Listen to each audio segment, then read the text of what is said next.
नमस्कार दोस्तों, मेरा नाम है अभय सिंह और आपका बहुत बहुत स्वागत है स्मार्ट स्टडी विद अभय पर। आशा करता हूं आप सब बहुत अच्छे होंगे। दोस्तों, जवाहर नवोदय विद्यालय प्रवेश परीक्षा कक्षा 6 2022 जो कि 22 में जो आपका पेपर होने वाला है, मतलब कि इस साल, वो 30 अप्रैल 2022 को प्रस्तावित है। अब इसी को देखते हुए मैं प्रतिदिन इस चैनल के माध्यम से आपके लिए एक प्रैक्टिस सेट शुरू कर दिया हूँ। आप जितना ज़्यादा प्रैक्टिस सेट करेंगे उतना ही ज़्यादा आपको बेनिफिट होगा मेरे प्यारे बच्चों। सवाल आप बहुत ज़्यादा जब रिवीजन कर लेंगे तो इसका फ़ायदा आपको एग्जाम में मिलेगा। आ रही बात समझ में। और मैं इस वीडियो में बहुत ही ज़्यादा महत्वपूर्ण प्रश्न को लेकर कराने वाला हूँ जो आपके एग्जाम के दृष्टिकोण से बहुत ही ज़्यादा महत्वपूर्ण है। अब ये क्वेश्चन इसलिए महत्वपूर्ण हो जाते हैं क्योंकि ये आपके एग्जाम में प्रीवियस ईयर में आ चुके हैं। तो मैं इस सीरीज में वही क्वेश्चन को कराने वाला हूँ। यदि आप इस चैनल पर नए हैं तो चैनल को सब्सक्राइब करना ना भूलें ताकि मेरे वीडियो के सारे अपडेट्स आप तक पहुँचती रहे। मेरे प्यारे बच्चों, हाफ सेकेंड से भी कम टाइम लगता है सब्सक्राइब करने में, लाइक और शेयर करने में। सो प्लीज़ यार करना ना भूलें ताकि दूसरे भी बच्चों को ये वीडियो मिल सके और वो उनका भी तैयारी आराम से हो सके। ओके, सो यार सब्सक्राइब करना ना भूलिएगा मेरे प्यारे बच्चों।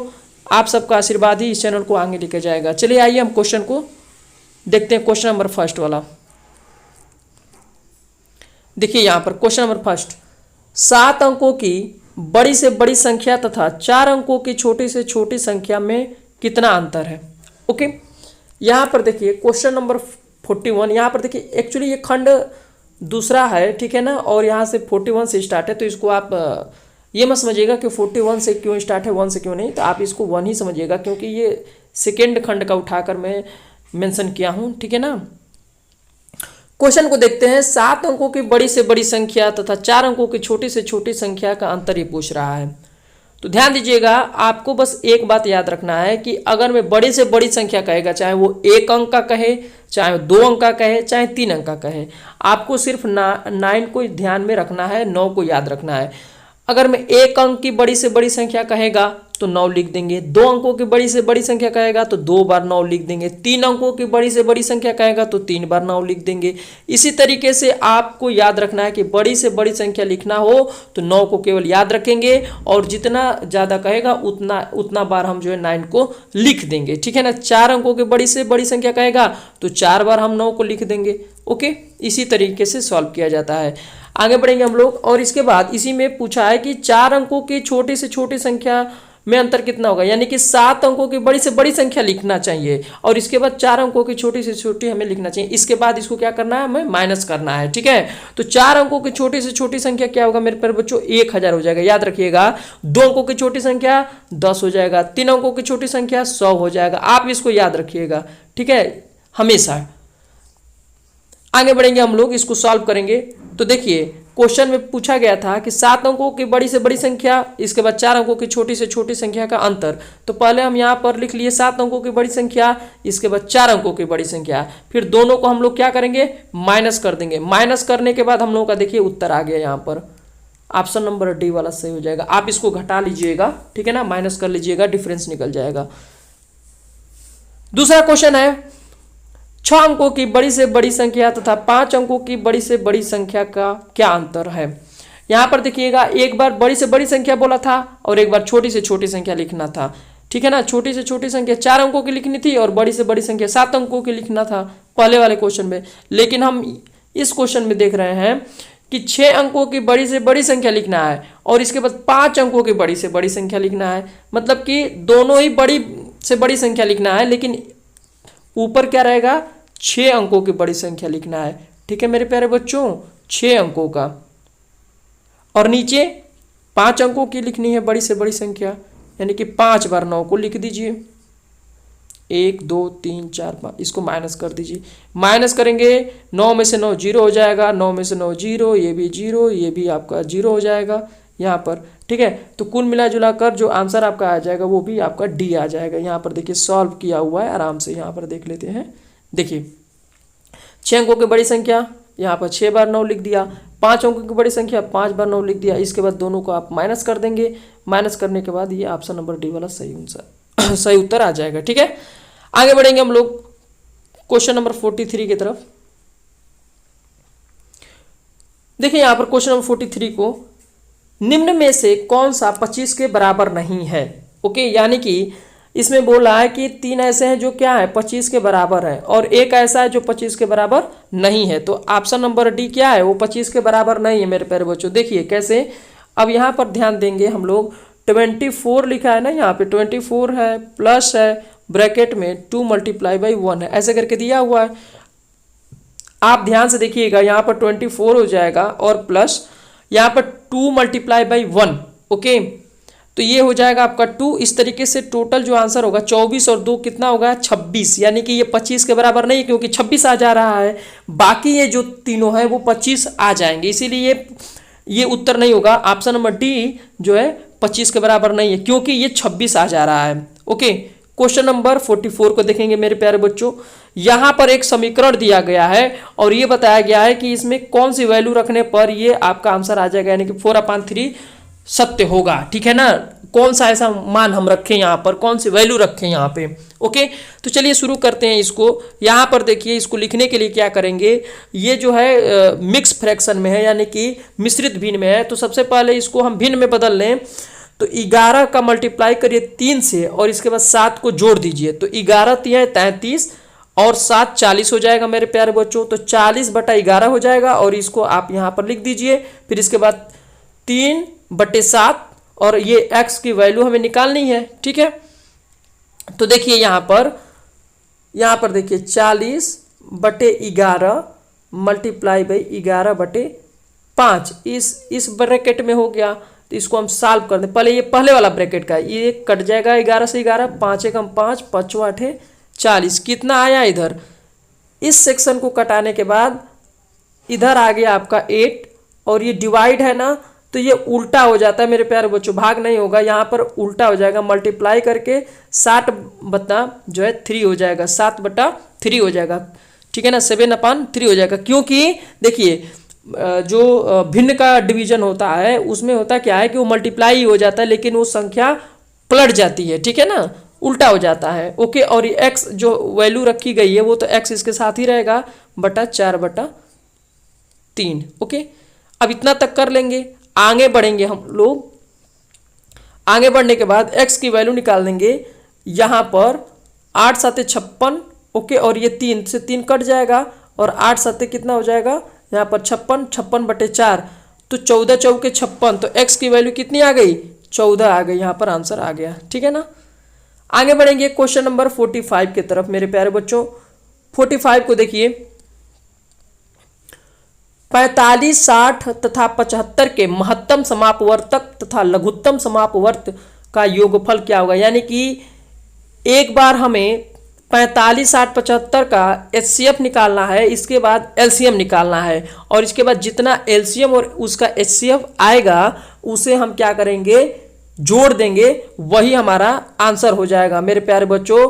तो देखिए हम इसको करते हैं, इस क्वेश्चन को आराम से देखिए। यहाँ पर सबसे पहले हम इसका गुणनखंड विधि से LCM निकाल लें।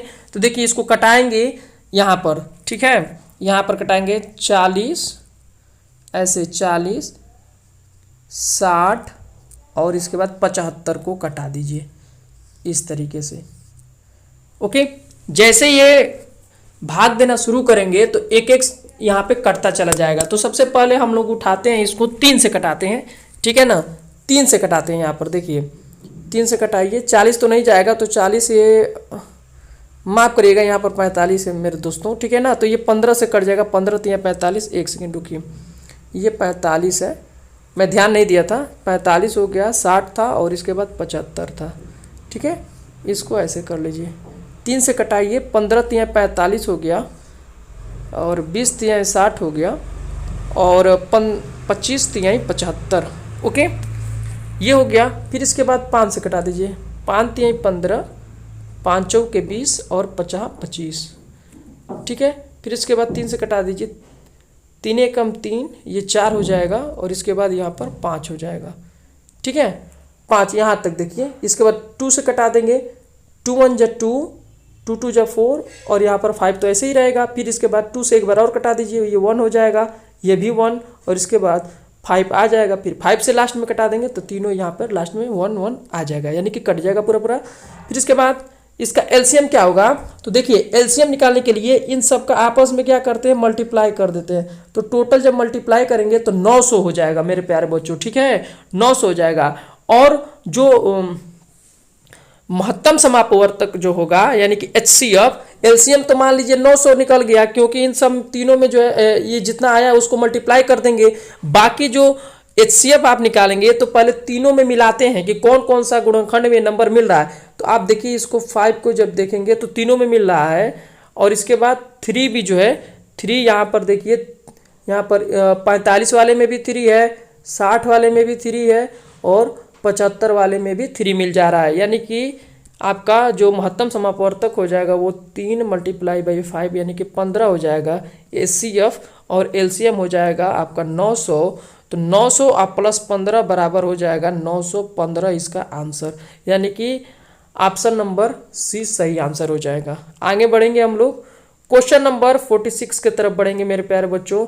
ये देखिए यहाँ पर समझिए, 3/8 भागे 5/3 माइनस 1/6 प्लस 5/8 यानी कि 3/8 डिवाइड बाई 5/3 माइनस 1/6 ब्रैकेट बंद है, इसके बाद 5/8 है। इसको सॉल्व करना है। तो यहाँ पर देखिए सबसे पहले हम 3/8 को यहाँ पर लिख देते हैं, ठीक है, 3/8 को लिख देते हैं, और यहाँ पर डिवाइड है, चलिए डिवाइड का हम सिंबल लगा लेते हैं। फिर यहाँ पर देखिए यहाँ पर सॉल्व किया गया है, ठीक है, लेकिन मैं आपको समझाने के लिए यहाँ पर सॉल्व करता चलूँगा।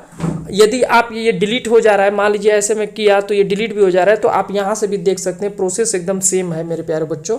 ओके, इस तरीके से आपको समझने में थोड़ा सा आसानी भी होगा। यहाँ पर देखिए 3/8 डिवाइड बाई, यहाँ पर देखिए 5/3 माइनस 1/6 ब्रैकेट बंद है, इसके बाद 5/8 है।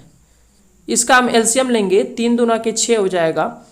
अब ये देखिए 2 बार में जाएगा, 3 दूना 6, तो इसको भाग लेके जाते हैं 3 का 6 में, कितने बार जा रहा है, तो 2 बार में जा रहा है, तो 2 का मल्टीप्लाई करते हैं यहाँ 5 वाले के पास से, ठीक है। तो 5 दूना 10 हो गया, माइनस कर देंगे, 6 कम 6 एक बार में जाएगा, यहाँ तक तो मान लीजिए हो गया हम लोगों का ये प्लस 5/8, और यहाँ पर क्या हो जाएगा 3/8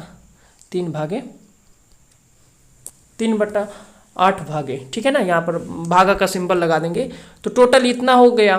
तो यहाँ पर आप देखिए ये जो कट जाएगा, 10 में से 1 को माइनस करेंगे तो 9 हो जाएगा, तो 9/6 यहाँ पर आ जाएगा, ठीक है ना। आप देखिए यहाँ पे 9/6 ऐसे ये वाला पार्ट, ठीक है ना, 3/8 भागे 9/6 प्लस 5/8। ओके, अब ये भाग नहीं जाएगा, अब ये उल्टा हो जाता है मेरे प्यारे बच्चों, 3/8 गुणे 6/9 प्लस 5/8, ठीक है। अब ये कटा दीजिए, 3 कम 3 और 3 तिली के 9 हो जाएगा, और ये भी कट जाएगा, यहाँ पर 3 कम 3, 3 दूना 6, ठीक है ना। ये जो है कितना आ रहा है, टोटल कटा देंगे तो यहाँ पर आ जाएगा आपका 1/4 इधर हो जाएगा, और इस साइड 5/8 हो जाएगा, ठीक है। जब इसको सॉल्व करेंगे तो 7/8 आंसर आ जाएगा, यानी कि 46 का सी वाला सही आंसर हो जाएगा। ओके, आगे बढ़ेंगे हम लोग मेरे प्यारे बच्चों। ये देखिए यहाँ पर यदि 15 माइनस 15 भागे 15 गुणे 6 बराबर x है, तो x का मान बताइए। तो ध्यान दीजिए यहाँ पर 15 माइनस 15 दिया है यहाँ पर इस तरीके से, तो 15 में 15 का भाग देंगे तो 1 हो जाएगा, और गुणे 6 बराबर x दिया है, तो x का मान निकालना है।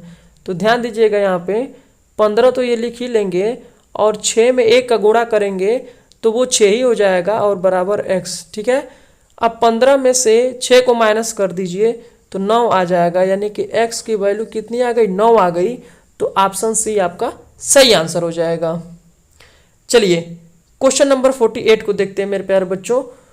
देखिए यहाँ पर लिखा है 0.9 डिवाइड बाई, अब यहाँ पर देखिए ब्रैकेट में है 3, 0.3 मल्टीप्लाई बाई 0.3 का क्या होगा सॉल्व करने पर। ओके, यहाँ पर देखिए इसको हम बदल देंगे पॉइंट को हटा देंगे, ठीक है, पॉइंट को हटा देंगे।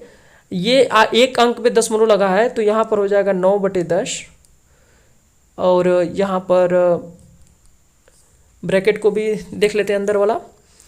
अब 3/10 इसको भी कर दीजिए। अब मैं इसलिए कर रहा हूँ क्योंकि दशमलव हटाने के लिए, तो एक अंक पर लगा है तो 10 हो जाएगा नीचे, और उसी तरीके से 3/10 इतना आ गया मेरे प्यारे बच्चों। अब नीचे देखिए यहाँ पर 9/10 ये भाग है तो ये गुणा हो जाएगा और नंबर पलट जाएगा 10/3 और गुणे 3/10। ओके, तो देखिए यहाँ पर अब ये सारा का सारा जो है कट जाएगा। देखिए यहाँ पर 3 तिली के 9, इसको हम पहले कटा लेते हैं, यहीं पर सॉल्व कर लेते हैं। ये 3 तिली के 9 हो जाएगा और ये 100 हो जाएगा। ओके, ऐसे यहाँ पर देखिए तो 10 आ जाएगा आपका, कटाएंगे जब इसको लास्ट में तो 10 आ जाएगा उत्तर। तो इस तरीके से 48 का जो सही आंसर हो जाएगा वो हो जाएगा आपका ऑप्शन डी। आगे बढ़ेंगे हम लोग। यहाँ पर देखिए क्वेश्चन नंबर 49 को, यदि एक संख्या b एक अन्य संख्या c से 10% कम है तथा c 150 से 5% अधिक है तो b का मान बताइए। याद रखिएगा, यहाँ पर थोड़ा सा समझिएगा अच्छे से। ये बोल रहा है कि कोई एक संख्या है b और एक अन्य संख्या c है, ठीक है, तो उससे ये क्या है 10% कम है। तो मान लीजिए हम मानते हैं कि c कितना है 100% है, मान 100 है, ठीक है, और b जो है कितना है 90% है, क्योंकि ये क्या कह रहा था c से 10% कम है b वाला, ठीक है, तो इसीलिए वो 90% हो जाएगा। ये तो c की वैल्यू हो गई और v की वैल्यू कितना है, अब ये 10% कम कह रहा था c से, तो यानी कि 100 में से जब 10 को माइनस करेंगे मेरे प्यारे बच्चों तो वो कितना हो जाएगा 90%, यानी कि v की वैल्यू कितनी है 90। अब हम निकालेंगे c को अच्छे से एक समीकरण में रख कर। अब c का देखिए एक बात और कह रहा है कि तथा c 150 से 5% अधिक है, यानी कि 150 से 5% अधिक है। तो एक बार तो 150 रहेगा ही और फिर प्लस करेंगे यहाँ पर 150 से कितना है 5% अधिक है। ओके, ये आपका पूरा का पूरा समीकरण बनेगा। ओके, तो यहाँ पर देखिए इसको सॉल्व कर लेंगे तो 100 की वैल्यू यहाँ पर 157.5 निकल गई, तो 1 की वैल्यू कितना हो जाएगा यहाँ पर डिवाइड जब कर देंगे तो यहाँ पर 3 अंक पर दशमलव लग गया, ठीक है ना। एक तो पहले से ही लगा है यहाँ पर पॉइंट का और 2 ये 0 इसका 100 का, तो यहाँ पर 3 अंक पर लग गया तो 1.575 हो गया और गुणे कर दीजिए 90 से। ओके, 90 से कर देंगे तो v की वैल्यू कितनी आ जाएगी 14175। अब यहाँ पर क्या हो जाएगा 2 अंक पे दशमलव लग जाएगा, क्योंकि ये 9 वाला एक 0 है और यहाँ पर 3 अंक पे लगाइए तो यहाँ पे अब 2 अंक पे लग जाएगा, यानी कि 141.75 आंसर आ जाएगा आपका। ओके, आगे बढ़ेंगे हम लोग क्वेश्चन नंबर 50 को देखेंगे। 175 ग्राम के 10% का 5% कितना बराबर होगा, ठीक है ना। तो यहाँ पर देखिए 175 ग्राम का 10% बटा 100 इसको करते हैं और 5% का मतलब 5/100 करते हैं, ठीक है यहाँ पर। ओके, अब ये 0 0 कट गया, 5 एकम 5, 20 5 100। ओके, अब सब कटा पिटा के जो आंसर आएगा वो कितना हो जाएगा मेरे प्यारे बच्चों 0.875 ग्राम आ जाएगा, ठीक है ना, जब इसको पूरा कटाएंगे तो इसको, ठीक है। तो इसी तरह से ऑप्शन आपका सी जो है राइट हो जाएगा। आई होप कि वीडियो आपको अच्छा लगा होगा। फिर भी कुछ भी सवाल पूछना है मेरे दोस्त तो आप कमेंट्स करके पूछ सकते हो। मेरे वीडियो के सारे अपडेट्स को पाने के लिए चैनल को सब्सक्राइब करना ना भूलें। आज के लिए इतना ही, फिर मिलेंगे अगले वीडियो में, तब तक के लिए थैंक यू एंड जय हिंद दोस्तों।